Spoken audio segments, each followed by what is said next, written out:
আসসালামু আলাইকুম, স্বাগতম সবাইকে। এইচএসসি 25 ব্যাচের আর কয়েকদিন পরেই পরীক্ষা শুরু। সো এই লাস্ট মোমেন্টে ম্যাথের প্রিপারেশনটা কীরকম হওয়া উচিত, সো আমরা আজকে কথাবার্তা বলবো ফার্স্ট পেপার নিয়ে, এইচএসসির হায়ার ম্যাথের ফার্স্ট পেপার নিয়ে। তো আমাদের শর্ট সিলেবাসে টোটাল চ্যাপ্টার আছে 6টা। এই 6টা চ্যাপ্টারের মধ্যে তুমি চাইলে এই শর্ট সিলেবাসটারে আরেকটু শর্ট করতে পারো যদি তোমার প্রিপারেশনের ঘাটতি থাকে। তো আজকের ভিডিওতে আমরা এমন কিছু টপিক নিয়ে কথাবার্তা বলবো যেই টপিকগুলা তোমার যদি প্রিপারেশন খুব ভালো হয়, তারপরে ওই কয়েকটা টপিক তোমার আবার রিভিশন দেওয়া দরকার। তোমার যদি প্রিপারেশন খারাপ হয় তাহলে সেই ক্ষেত্রে এই কয়েকটা টপিক তোমার লাস্ট মোমেন্টে অবশ্যই দেখে যাওয়া দরকার। তো আসো আমরা আর দেরি না করে এই টপিকগুলো একটু দেখে ফেলাই। এই টপিকগুলা রিলেটেড যেই ম্যাথগুলো আছে, লাস্ট মোমেন্টে তোমার কাজ হচ্ছে টেস্ট পেপার প্লাস হচ্ছে বোর্ড বই, যেটা তোমার কাছে ইজি অ্যাক্সেসেবল, এইরকম কোনো একটা কিছুর থেকে এই টপিকগুলো অ্যাটলিস্ট শেষ করে নেওয়া। তো প্রথম চ্যাপ্টার যেটা আমাদের এইচএসসি ফার্স্ট ইয়ারের একেবারে ম্যাক্সিমাম একটা সময় কাটে এই একটা চ্যাপ্টার নিয়ে, সেটা হচ্ছে ম্যাট্রিক্স নির্ণায়ক। তো ম্যাট্রিক্স নির্ণায়কে তুমি যদি পড়ো, তোমার ওভারঅল চ্যাপ্টারের মধ্যে অনেক কিছু পড়ার মতো আছে, ডেফিনেশন আছে অনেকগুলো, এমসিকিউতে পড়তে গেলে অনেক কিছু পড়তে হবে। বাট যদি হচ্ছে রিটেনের কথা বলি, রিটেনে স্পেসিফিক এই 3টা টপিক থেকেই ম্যাক্সিমাম প্রশ্ন হয়। 98 বা 97% প্রশ্ন এই 3টা টপিক থেকেই হয়। বিপরীত ম্যাট্রিক্স নির্ণয়, সমীকরণ সমাধান, নির্ণায়কের যে প্রমাণগুলো আছে এই প্রমাণগুলা।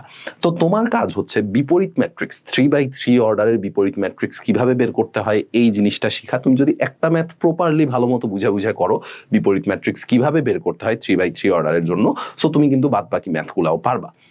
সমীকরণ সমাধান, 3টা সমীকরণ দেওয়া থাকে বা সমীকরণ জোট দেওয়া থাকে, এটা বলাটা বেটার। সমীকরণ জোট দেওয়া থাকে, সমীকরণ জোট থেকে সমাধান করে চলকের মানগুলা বের করতে হয়।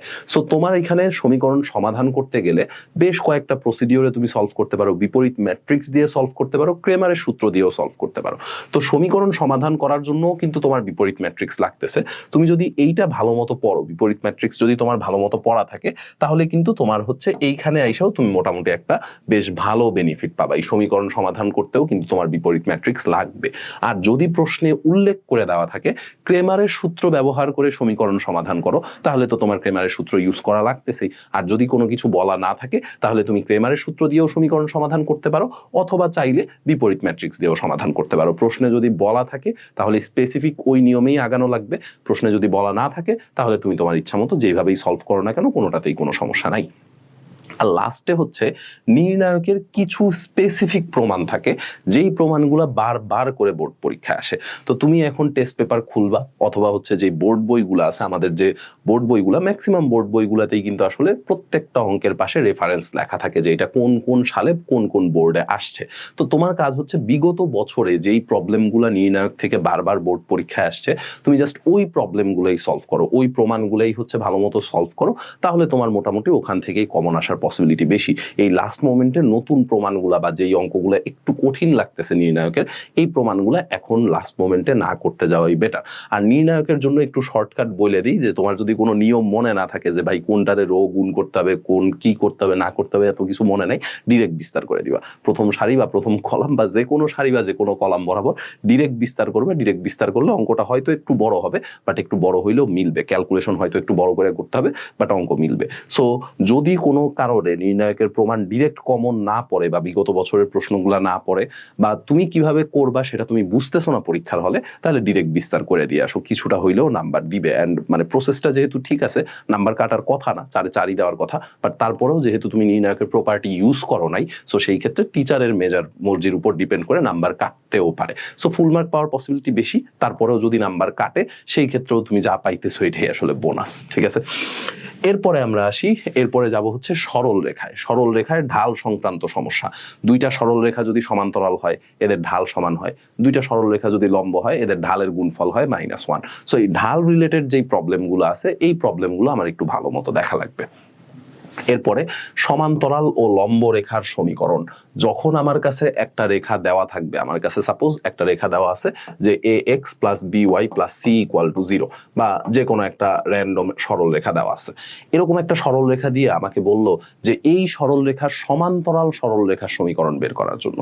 তো সমান্তরাল সরল রেখার সমীকরণ বের করার জন্য তো সবকিছুই সেম থাকে, জাস্ট হচ্ছে ধ্রুবপদটা চেঞ্জ হয়ে যায়। c এর জায়গায় আমরা অন্য কোনো একটা ধ্রুবক ধরে নেই, c1 বা k, যেটা মন চায় ধরে নিই। লম্ব রেখার সমীকরণ বের করার জন্য ভাইয়া কি করতে হয়?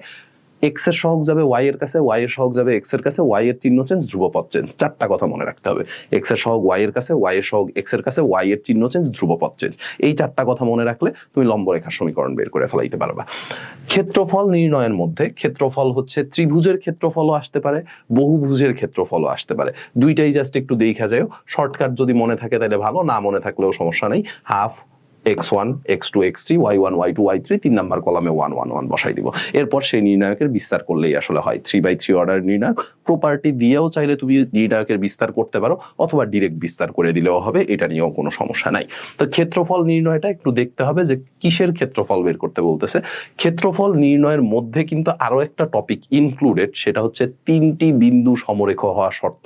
তিনটা বিন্দু যদি সমরেখ হয়, এদের দ্বারা গঠিত ত্রিভুজের ক্ষেত্রফল শূন্য হয়। তো ক্ষেত্রফল নির্ণয়ের মধ্যে কিন্তু এই টপিকটাও ইনক্লুডেড। তুমি যদি ক্ষেত্রফল নির্ণয়ের ফর্মুলাটা জানো, তাহলে কিন্তু তুমি ওইটাও করতে পারবা যে তিনটা বিন্দু সমরেখ হওয়া শর্ত কি। এরপরে দুইটি রেখার মধ্যবর্তী কোণের সমদ্বিখণ্ডকের সমীকরণ নির্ণয়। র্যান্ডম যে কোনো দুইটা সরল রেখার সমীকরণ তোমার কাছে দেওয়া আছে, এদের মধ্যবর্তী কোণের সমদ্বিখণ্ডকের সমীকরণ জানতে চাইছে। তো প্রথম রেখা divided by root over x এর সহগের স্কোয়ার প্লাস ওয়াই এর সহগের square equal to plus minus দ্বিতীয় রেখা ডিভাইডেড বাই ওইটার এক্স এর সহগের স্কোয়ার প্লাস ওয়াই এর সহগের স্কোয়ার, এটার রুট ওভার। এইটুকু করলেই কিন্তু দুইটা রেখার মধ্যবর্তী কোণের সমদ্বিখণ্ডকের সমীকরণ বের হয়ে আসে। যেহেতু আমার কাছে কোণ দুইটা, দেখো এই পাশে একটা কোণ তৈরি হইতেছে, এই পাশে আরেকটা কোণ তৈরি হইতেছে, তো দুইটা কোণের জন্য দুইটা সমদ্বিখণ্ডকের সমীকরণ আসবে। একবার প্লাস নিয়ে ক্যালকুলেশন করলে একটা পাবো, মাইনাস নিয়ে ক্যালকুলেশন করলে আরেকটা পাবো।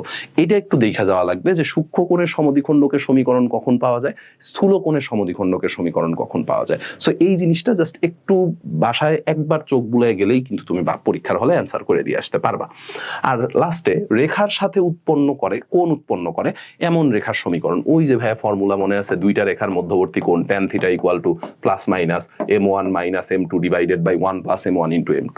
থিটার ভ্যালুটা দেওয়া থাকবে, একটা সরল রেখার ঢাল দেওয়া থাকবে, আর একটা সরল রেখার ঢাল বের করে নিতে হবে, সেখান থেকে সরল রেখার সমীকরণ বের করতে হবে। তো মোটামুটি দেখো এখান থেকে একটা দুইটা তিনটা চারটা পাঁচটা টপিক যদি তুমি ভালো মতো পড়ো, তাহলে এই পাঁচটা টপিক থেকেই একটা সিকিউ শিওর কমন পড়তেছে।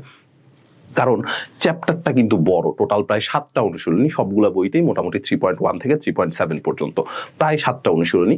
এতগুলা অনুশীলনীর এত এত অঙ্ক, এত এত টপিক, এটা কিন্তু এই লাস্ট মোমেন্টে পড়া পসিবল না। সো তোমার প্রিপারেশন ভালো হইলেও এই কয়েকটা টপিক পড়তে হবে, প্রিপারেশন যদি খারাপও হয় তাইলেও এই কয়েকটা টপিকই পড়তে হবে, ঠিক আছে? এরপরে আসি বৃত্ত। বৃত্ত চ্যাপ্টার থেকে প্রশ্ন তো হবেই ক বিভাগে। সো বৃত্তের সমীকরণ থেকে বিভিন্ন উপাদান GFC, বৃত্তের যে আদর্শ সমীকরণ ছিল x square plus Y square plus 2gx plus 2fy plus c equal to 0, ওখান থেকে এই তিনটা উপাদান নির্ণয় সংক্রান্ত বা বৃত্তের সমীকরণ নির্ণয় করতে বলে, এই টাইপের প্রবলেমগুলোই পরীক্ষায় বেশি আসে। আর স্পর্শক সংক্রান্ত বৃত্তের সমীকরণ, কোনো একটা সরল রেখা যদি বৃত্তকে স্পর্শ করে তাইলে সিচুয়েশন কিরকম হবে, এক্স অক্ষ বৃত্তকে স্পর্শ করলে কি হবে, ওয়াই অক্ষ বৃত্তকে স্পর্শ করলে কি হবে, কন্ডিশনগুলো কিন্তু জাস্ট একবার দেখা গেলেই হয়। এক্স অক্ষ স্পর্শ করলে g square equal to c, y অক্ষ স্পর্শ করলে f square equal to c. So এই কন্ডিশনগুলো যদি মনে থাকে, তাইলে এই বৃত্ত রিলেটেড যতগুলা প্রবলেম আছে, এই প্রবলেমগুলো তুমি করে ফেলাইতে পারবা। টপিক হচ্ছে জাস্ট এই কয়েকটা। ত্রিকোণমিতি মোস্ট ইম্পর্টেন্ট। ম্যাক্সিমাম বোর্ডে ত্রিকোণমিতির থেকে খ বিভাগে দুইটা প্রশ্ন হয়। বিগত বছরের শর্ট সিলেবাসের কোশ্চেনের এক্সপিরিয়েন্স যেটা বলে, ত্রিকোণমিতির থেকে বিগত বছরগুলোতে বোর্ড প্রশ্নে ম্যাক্সিমাম ক্ষেত্রে দুইটা প্রশ্ন হয়েছে। সো ত্রিকোণমিতিতে তোমার জাস্ট কাজ হচ্ছে বিগত বছরগুলোতে বোর্ডে আসা ম্যাথ, এর বাইরে কিচ্ছু লাগবে না। এই মোমেন্টে ত্রিকোণমিতি বুঝা পড়বো, নো, এই কাজ করাও যাবে না। এই মোমেন্টে জাস্ট কাজ হচ্ছে বিগত বছরে যেই ম্যাথগুলা বোর্ড পরীক্ষায় আসছে, তোমার এর আগেও বলতেছে, তোমার কাছে যদি টেস্ট পেপার থাকে, টেস্ট পেপার থেকে ডিরেক্ট ক্রিয়েটিভ সলভ করতে পারো, ডিরেক্ট সিকিউগুলো সলভ করতে পারো, অথবা যেই বই বোর্ড বইটাই তোমার কাছে থাকুক না কেন, বোর্ড বইয়ের পাশেই কিন্তু রেফারেন্স লেখা আছে। সো তুমি চাইলে ওই রেফারেন্সে আসা ম্যাথগুলা, মানে যেই ম্যাথগুলা বিগত বছরগুলোতে পরীক্ষায় আসছে, সেই ম্যাথগুলা সলভ করে গেলেও হবে। এরপরে ডিফারেন্সিয়েশন, খ বিভাগের আরেকটা চ্যাপ্টার। তো ডিফারেন্সিয়েশন থেকে একেবারে চোখ বন্ধ করে বলে দেওয়া যায় মূল নিয়মে অন্তরোধ সহগ নির্ণয়, এইটা ভাইয়া 5 স্টারের ম্যাথ, মানে 5 স্টারের টপিক। এই টপিক থেকে শিওর একেবারে 4 মার্কের প্রশ্ন আসবে। এই টপিক থেকে মূল নিয়মে অন্তরোধ সহগ নির্ণয় তোমার কোনো না কোনো বোর্ডে 4 মার্কের একটা প্রশ্ন শিওর আসবেই। এরপরে পর্যায়ক্রমিক অন্তরীকরণ, চেইন রুল, যেটা দিয়ে হচ্ছে আমরা একটা ফাংশন না থাকলে সেটার এক্স ধরে নিয়ে ডিফারেন্সিয়েট করি, সামথিং ধরে নিয়ে ডিফারেন্সিয়েট করি, সেই পর্যায়ক্রমিক অন্তরীকরণ লাগবে। তারপর হচ্ছে চেইন রুলটা আলাদা করে পর্যায়ক্রমিক অন্তরীকরণ মানে হচ্ছে ওই যে একবার ডিফারেন্সিয়েশন করলে y1 y2 y3 এই জিনিসপত্রগুলো অথবা dy/dx d2y/dx2 এই জিনিসপাতিগুলো যে বের করতে হয় সেই পর্যায়ক্রমিক অন্তরীকরণ, এইটাও মোস্ট ইম্পর্টেন্ট। বোর্ড প্রশ্নগুলো অ্যানালাইসিস করলে দেখবা যে ম্যাক্সিমাম বোর্ডেই মূল নিয়মে অন্তর্সহ এটার থেকে 4 মার্কের একটা প্রশ্ন, পর্যায়ক্রমিক অন্তরীকরণ y1 y2 y3 এইগুলা বের করার থেকে আরেকটা 4 মার্কের প্রশ্ন। এই 8 মার্কের প্রশ্ন তুমি এই প্রথম 2টা টপিক থেকেই কমন পাবা। প্রথম 2টা টপিক থেকে 8 মার্কের প্রশ্ন কমন থাকবে। স্পর্শক আর ঢাল, স্পর্শক dy/dx করলে স্পর্শক পাওয়া যায়, সেই রিলেটেড যে ম্যাথগুলো আছে আই গেস এটা হচ্ছে 9.6 বা 9.7, একটু এক এক বইয়ে এক এক রকম ভাবে দেওয়া। সো যেটাই থাকুক না কেন স্পর্শক আর ঢাল রিলেটেড যে ম্যাথগুলো আছে, যে এক্স অক্ষের সাথে কতটুকু কোণ তৈরি করে এই সব জিনিসপত্রগুলো। আর লাস্টে মোস্ট ইম্পর্টেন্ট গুরুমান লঘুমান, এখান থেকেও হচ্ছে বেশ অনেকগুলা বোর্ডেই প্রশ্ন আসে। মানে এই চ্যাপ্টারের one of the most important topic হচ্ছে এটা, সবচেয়ে ইম্পর্টেন্ট এই 2টা, আর লাস্টে হচ্ছে গুরুমান লঘুমান। ঠিক আছে, তো টোটাল টপিক আমরা সিলেক্ট করছি 4টা, টোটাল টপিক সিলেক্টই করছি 4টা। এই 4টা টপিক থেকে ইনশাল্লাহ তোমার 8 মার্ক কমন পড়বে, এইটুকু শিওর। অ্যান্ড ফাইনালি ইন্টিগ্রেশন, এটা অনেকেই অ্যান্সার করতে চায় না। যদি অ্যান্সার করতে না চাও তাইলেও আসলে কোনো সমস্যা নাই। যদি অ্যান্সার করতে হয়, যদি এরকম কোনো কনফিউশন থাকে যে ভাই আমার খ বিভাগ থেকে 2টা প্রশ্ন অ্যান্সার করতে গেলে ত্রিকোণমিতির কোশ্চেন আমি অ্যান্সার করতে পারবো কিনা এটা আমি শিওর না। ত্রিকোণমিতি যদি তুমি না পারো, ইন্টিগ্রেশন আসলে পারার কোনো সম্ভাবনা আমি দেখি না। তারপরেও মানে সাবধানতার জন্য যদি ইন্টিগ্রেশন অ্যান্সার করতে চাই, তাইলে লিমিট সংক্রান্ত যেই ম্যাথগুলা বিগত বছরগুলোতে পরীক্ষায় আসছে, টেস্ট পেপার দেখে অথবা বোর্ড বই থেকে শুধুমাত্র সেই প্রবলেমগুলো সলভ করব লিমিট রিলেটেড। কারণ ইনডেফিনিট ইন্টিগ্রেশন আসলে বোর্ড পরীক্ষায় 4 মার্কের জন্য খুব বেশি একটা আসে না। আমরা ইনডেফিনিট ইন্টিগ্রেশনটা একটু সময় নিয়ে করাই। ডেফিনিট ইন্টিগ্রেশনটা করার সময় আমরা বলি যে ইনডেফিনিট ইন্টিগ্রেশনে যা যা টাইপ ছিল ওই সেম প্রবলেমগুলোই, সেম কাজগুলোই আমরা এখানে এসেও করব। সো এর জন্য ডেফিনিট ইন্টিগ্রেশনটা আমরা খুব বেশি একটা টাইম নেই না। বাট তোমার হাতে যেহেতু সময় কম, সো তোমার কাজ হচ্ছে limit related, definite integration related যেই ম্যাথগুলো আছে সেই ম্যাথগুলো করা। ক্ষেত্রফল নির্ণয়, বৃত্তের ক্ষেত্রফল নির্ণয়, একটা পরাবৃত্ত, একটা উপবৃত্ত সরল রেখার সাথে কতটুকু ক্ষেত্রফল তৈরি করে, এই জিনিসপত্রগুলো জাস্ট দেখা গেলেই হবে পরীক্ষার আগে।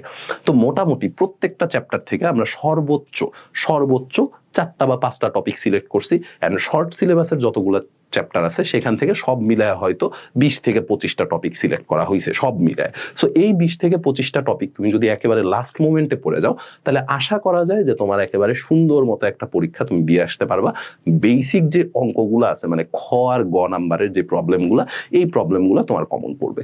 আর এমসিকিউ এর জন্য তোমার যেই কাজটা করতে হবে, বিগত বছরের টেস্ট পেপার থেকে বা বিগত বছরের বোর্ড পরীক্ষার যে এমসিকিউগুলো ছিল সেগুলো চ্যাপ্টার ধরে ধরে, অথবা এই মোমেন্টে আসলে চ্যাপ্টার ধরে সলভ করার মতো সময় নেই, তোমার এখন কাজ হচ্ছে জাস্ট এমসিকিউ গুলা প্রত্যেকটা বিগত 4 থেকে 5 বছরের, মানে 2018 সাল বা 19 সাল পর্যন্ত তোমার হচ্ছে চ্যাপ্টার গুলা শেষ করে ফেলানো এমসিকিউ এর জন্য। তো এই হচ্ছে মোটামুটি লাস্ট মোমেন্টের ম্যাথ প্রিপারেশন। আশা করি তোমাদের জন্য ভিডিওটা হেল্পফুল হবে। যদি ভিডিওটা হেল্পফুল হয় তাহলে অবশ্যই ফ্রেন্ডদের সাথে শেয়ার করে দিও। দেখা হবে ইনশাল্লাহ পরবর্তী ভিডিওতে। ধন্যবাদ সবাইকে।